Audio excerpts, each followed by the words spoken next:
नमस्कार, मी संतोष पवार.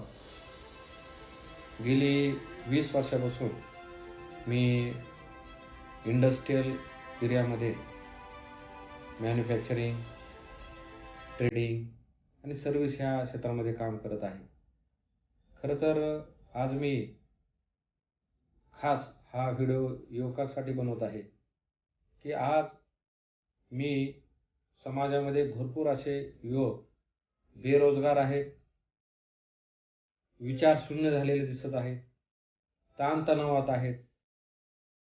ह्या गोष्टीचा विचार करून मी आज एक छोटासा संदेश देण्याचा प्रयत्न माझ्या स्वानुभवातून करत आहे.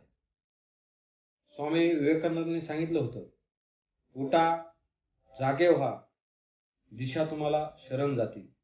खरं तर सुंदर असं हे उदाहरण स्वामी विवेकानंदांनी किंवा विचाराचं एक धन आपल्याला दिलेलं आहे की आम्ही स्वतः काय आहोत हा आत्मविश्वास विसरून गेलेलो आहोत.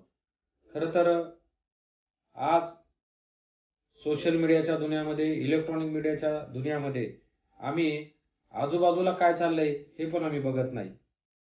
खरं तर आम्ही कुठल्या गोष्टीचा किती वापर करायचा हे पण तेवढंच महत्त्वाचं आहे.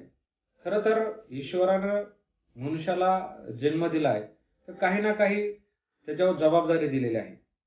पण ती जबाबदारी पार करत असताना आमचं कर्म हे सगळ्यात महत्त्वाचं आहे. आणि मला वाटतं की जर आमचं कर्म चांगलं असेल तर मिळणारं फळ ही चांगलं असेल.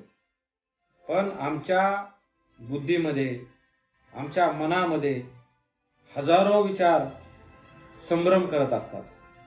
बऱ्याच वेळा असं होतं, मला बरेच जण म्हणतात की मी हे उद्दिष्ट ठेवलं होतं, हे ध्येय ठेवलं होतं, पण मी त्याच्यामध्ये अयशस्वी झालो. खरं तर सुंदर अशी मराठी म्हण आहे की अपयश हे यशाची पहिली पायरी असते. एपीजे अब्दुल कलाम त्यांनी एक स्वतःची अपयशाची कहाणी सांगितली होती की मी ज्यावेळेस पहिल्या अटेम्प्टमध्ये एकदम कठोर अभ्यास करायला सुरुवात केली आणि त्या अभ्यासातून जी परीक्षा दिली त्यात मी फेल झालो. आणि त्या दिवशी मला असं वाटलं की आपण जगण्यात काय अर्थ नाही, आपण फाशी घेतली पाहिजे.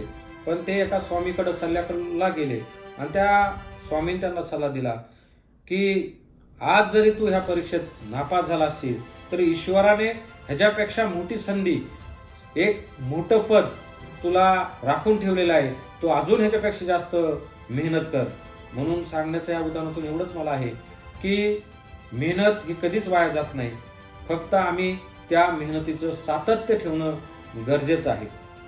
आणि मग आम्ही कधी कधी नशिबाला पण दोष देतो. नशीब देवावर ढकलून देतो, आम्ही आमच्या आईवडिलावर ढकलून देतो आणि परत म्हणतो की आमच्या ह्या नशिबात नाही. खरं तर नशिबाची व्याख्या आत्मविश्वासाने केलेलं चांगलं कर्म, त्यातून मिळालेलं फळ म्हणजे नशीब. मला वाटतं आपल्याला ह्या वाक्यातून नक्कीच समजलं असेल की आम्ही जे काम करतोय ते चांगलं करतोय का, आत्मविश्वासाने करतोय का, त्या सातत्य आहे का, हे सगळ्यात महत्त्वाचं आहे. आणि मला वाटतं की नक्कीच निर्मात्याने आम्हाला निर्मिती केलंय, मानव बनवलंय, तर मला वाटतं काही ना काही आमच्या वाट्याला ठेवलेलं आहे. फक्त वेळ आणि काळ तो येणार आहे असं मला वाटतं. पण विचार करत असताना काही गोष्टीचा अतिरेक आमच्यावर होत आहे.